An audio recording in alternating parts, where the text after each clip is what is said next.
Hello everyone, welcome back to my channel study with Sheetal. तो कल हमने स्टार्ट किया था नया chapter accounting for partnership firms, जिसमें हमने पढ़ा था कि पार्टनरशिप क्या होता है, पार्टनरशिप डीड क्या होता है, पार्टनरशिप डीड नहीं होगा तो क्या रूल्स एप्लीकेबल होंगे। तो आज हम पढ़ेंगे कि पीएनएल एप्रोप्रिएशन अकाउंट क्या होता है और ये कैसे बनाया जाता है। तो आइए स्टार्ट करते हैं पीएनएल एप्रोप्रिएशन अकाउंट। सबसे पहले हम जानेंगे कि पीएनएल एप्रोप्रिएशन अकाउंट क्या होता है। तो हमने क्लास 11th में पढ़ा था पीएनएल अकाउंट, जहां पर दो साइड्स होती थी, डेबिट और क्रेडिट। डेबिट साइड हम अपने सारे एक्सपेंसेस और लॉसेस को शो करते थे, क्रेडिट साइड हम अपनी सारी इनकम और गेन्स को शो करते थे। उसी के सिमिलर है ये पीएनएल एप्रोप्रिएशन अकाउंट, जहां पर हम अपने सारे खर्चे और सारी इनकम डालते हैं रिलेटेड टू पार्टनरशिप। लेकिन हम वही खर्चे या वही इनकम यहाँ दिखाते हैं जो पार्टनर से रिलेटेड होती है। अगर कोई खर्चा या कोई इनकम जो हमारे पार्टनर से रिलेटेड नहीं है, हमारे एम्प्लॉयज, मैनेजर, डायरेक्टर से रिलेटेड है, तो वो पीएनएल एप्रोप्रिएशन में नहीं जाएंगे। इसी के साथ स्टार्ट करते हैं PNL appropriation account. PNL appropriation account मैं बता चुकी हूं कैसा होता है, सेम पीएनएल की तरह, जहां डेबिट होता है और क्रेडिट होता है। डेबिट साइड हम दिखाएंगे ऑल एक्सपेंसेस, सारे खर्चे, और ऑल लॉसेस, सारे नुकसान। क्रेडिट साइड हम दिखाएंगे अपनी सारी इनकम, ऑल इनकम, और सारे गेन, सारे के सारे फायदे। इसी के साथ हमारे पीएनएल एप्रोप्रिएशन की जो स्टार्टिंग होती है वो होती है यहां से। हम पीएनएल में से जो भी प्रॉफिट होता है उसे यहां ट्रांसफर करते हैं। हमने पीएनएल का प्रॉफिट यहां ट्रांसफर किया। ट्रांसफर करने के बाद हमने अपने सारे खर्चे पे करने हैं कि हमने क्या दिया होगा। पार्टनर्स को इंटरेस्ट ऑन कैपिटल देते हैं, जो भी उन्होंने पैसा लगाया एज कैपिटल, हमें उन्हें क्या देना है, इंटरेस्ट। अब ये जो पीएनएल एप्रोप्रिएशन अकाउंट है, ये हम किसके पॉइंट ऑफ व्यू से बना रहे हैं? हम इसे बनाते हैं फर्म के पॉइंट ऑफ व्यू से। मतलब फर्म अगर कुछ दे रही है तो उसके लिए नुकसान है, डेबिट हो जाएगा। फर्म को कुछ मिल रहा है तो उसके लिए इनकम है, क्रेडिट हो जाएगा। तो किसके पॉइंट ऑफ व्यू से बना रहे हैं? फर्म के पॉइंट ऑफ व्यू से। तो फर्म जब भी कैपिटल के ऊपर पार्टनर्स को इंटरेस्ट देती है, उसके लिए खर्चा है, हमने क्या कर दिया, डेबिट कर दिया। फर्म पार्टनर्स को सैलरी देती है, खर्चा है, डेबिट कर दिया।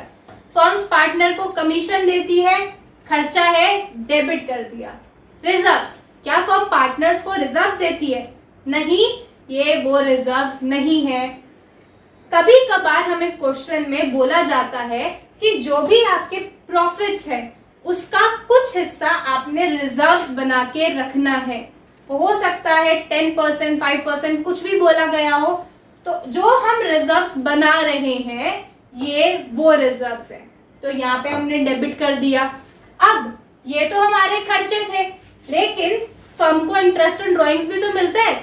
जब कोई पार्टनर फर्म में से पैसा निकालता है उसे ड्राइंग्स बोलते हैं। अब बिजनेस जो है उस ड्राइंग्स के ऊपर इंटरेस्ट लेता है, ले रहा है। बिजनेस की क्या हो रही है, इनकम। आप क्या करोगे, क्रेडिट कर दोगे। ये हमारे प्रॉफिट्स है, ये हमारी इंटरेस्ट ऑन ड्राइंग थी। टोटल इनकम को ऐड हो गई, इन दोनों को ऐड करके क्या आएगी, टोटल इनकम।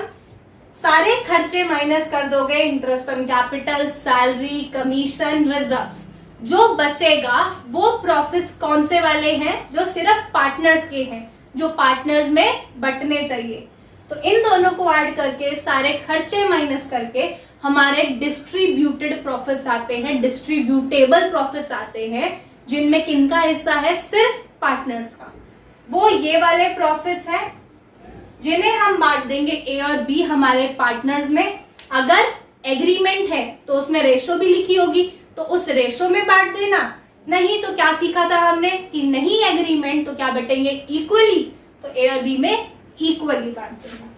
ये था हमारा पीएनएल एप्रोप्रिएशन का सिंपलेस्ट पार्ट, सबसे इजी वाला। हमेशा हमारा पीएनएल एप्रोप्रिएशन ऐसा नहीं आएगा, ये सबसे इजी है। आगे आगे इसमें भी क्या आएंगी, मॉडिफिकेशंस, नई चीजें आएंगी। तो आप इसे देखिए, फिर हम सीखते हैं नई चीज।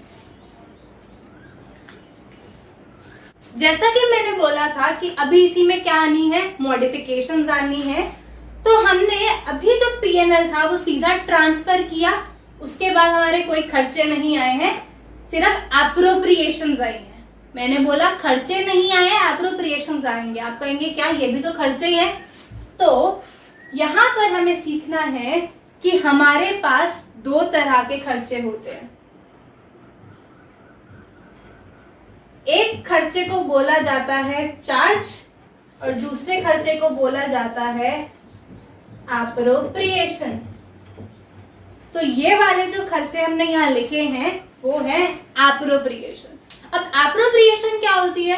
एप्रोप्रिएशन का मतलब होता है वो खर्चे जो हम तभी पे करेंगे जब हमारे पास प्रॉफिट्स अवेलेबल है, जब हमारे पास सफिशिएंट प्रॉफिट्स अवेलेबल है। मान लो मेरे पास जो प्रॉफिट्स पड़े हैं वो है 50,000।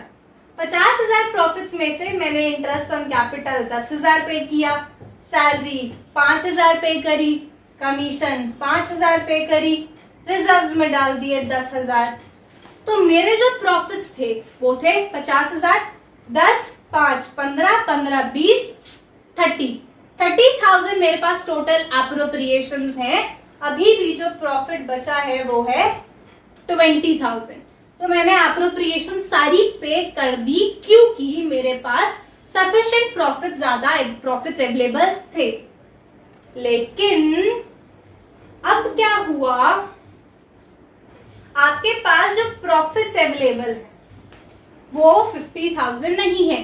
प्रॉफिट्स अवेलेबल जो है वो सिर्फ है 10,000 और आपको इंटरेस्ट ऑन कैपिटल पे करना है 15,000। प्रॉफिट्स कितने हैं? 10,000। इंटरेस्ट ऑन कैपिटल देना है 15,000। तो क्या आप इंटरेस्ट ऑन कैपिटल पे कर सकते हो? प्रॉफिट्स तो कम है, कहां से लाओगे 5,000 और? तो यहां पर हम इंटरेस्ट ऑन कैपिटल सिर्फ 10,000 पे करेंगे क्योंकि एप्रोप्रिएशन का मतलब ही यही होता है कि जितने प्रॉफिट्स हैं उतने ही खर्चे हो सकते हैं, आप प्रॉफिट से ज्यादा खर्चे पे नहीं कर सकते। इसका मतलब था एप्रोप्रिएशन। चार्ज का मतलब क्या होता है? चार्ज का मतलब होता है उन्हें वो खर्चे जिन्हें प्रॉफिट से कोई लेना देना नहीं होता। अगर आपके प्रॉफिट जो है वो है 10,000 और आपका खर्चा है 20,000, तो आपको पूरा का पूरा 20,000 पे करना पड़ेगा। उससे कोई लेना देना नहीं है कि प्रॉफिट 10 है, 12 है, 13 है, हमें पूरा का पूरा खर्चा पे करना है। अब ये वाले खर्चे कौन होते हैं, कौन से होते हैं? आप पूछोगे कि चार्ज का मतलब क्या है, चार्ज कौन से खर्चे होते हैं? तो पहला खर्चा है interest on loan. Interest on loan कितना भी हो उसे प्रॉफिट से लेना देना नहीं होता। अगर मेरा इंटरेस्ट ऑन लोन 15,000 होता और आपके प्रॉफिट्स 10,000 होते तो वो पूरा का पूरा पे करना पड़ता। दूसरा, रेंट। अगर आपको किसी प्रॉपर्टी का रेंट पे करना है, चाहे वो कितना भी ज्यादा हो, सपोज है वो 50,000, प्रॉफिट सिर्फ और सिर्फ 10,000 है, तो आप सिर्फ रेंट 10,000 पे करोगे? बिल्कुल नहीं, आपको पूरा का पूरा रेंट 50,000 पे करना पड़ेगा क्योंकि रेंट क्या है?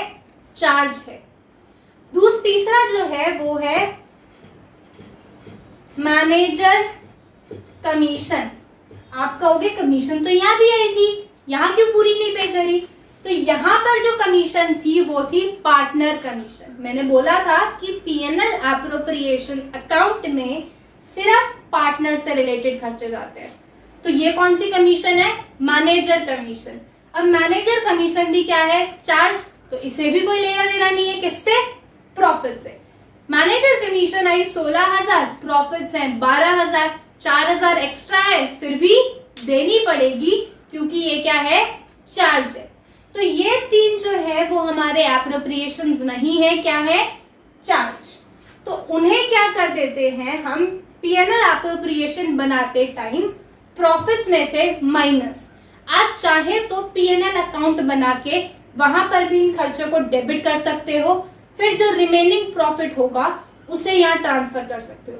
पर ये आपका एक्स्ट्रा टाइम लेगी क्योंकि आप पीएनएल बनाओगे, फिर वहां पे ये खर्चे डेबिट करोगे, रिमेनिंग प्रॉफिट निकालोगे, यहाँ ट्रांसफर करोगे। तो उससे बेटर आपको ये 3 चीजें यहां से माइनस कर देनी है। कौन कौन सी? पहला इंटरेस्ट ऑन लोन, दूसरा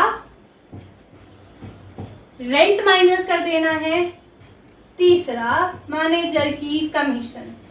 इन तीनों को माइनस करके जो प्रॉफिट आएगा, इन तीनों को माइनस करके जो प्रॉफिट आएगा वो हमारा इस साल का एक्चुअल प्रॉफिट है।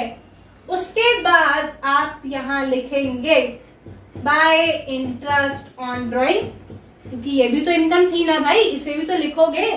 ये वाली इनकम हमने लिखी, फिर वही प्रोसेस हमारे एक्चुअल प्रॉफिट्स, इन प्रॉफिट्स को भूल जाना, ये नहीं है हमारे एक्चुअल प्रॉफिट।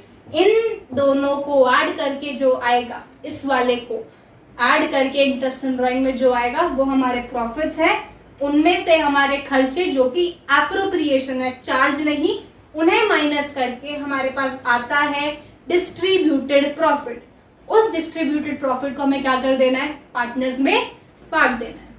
तो ये था हमारा पीएनएल एप्रोप्रिएशन अकाउंट। इसके अलावा पीएनएल एप्रोप्रिएशन में कुछ खास है नहीं, तो ये हमारा खत्म होता है पीएनएल एप्रोप्रिएशन अकाउंट।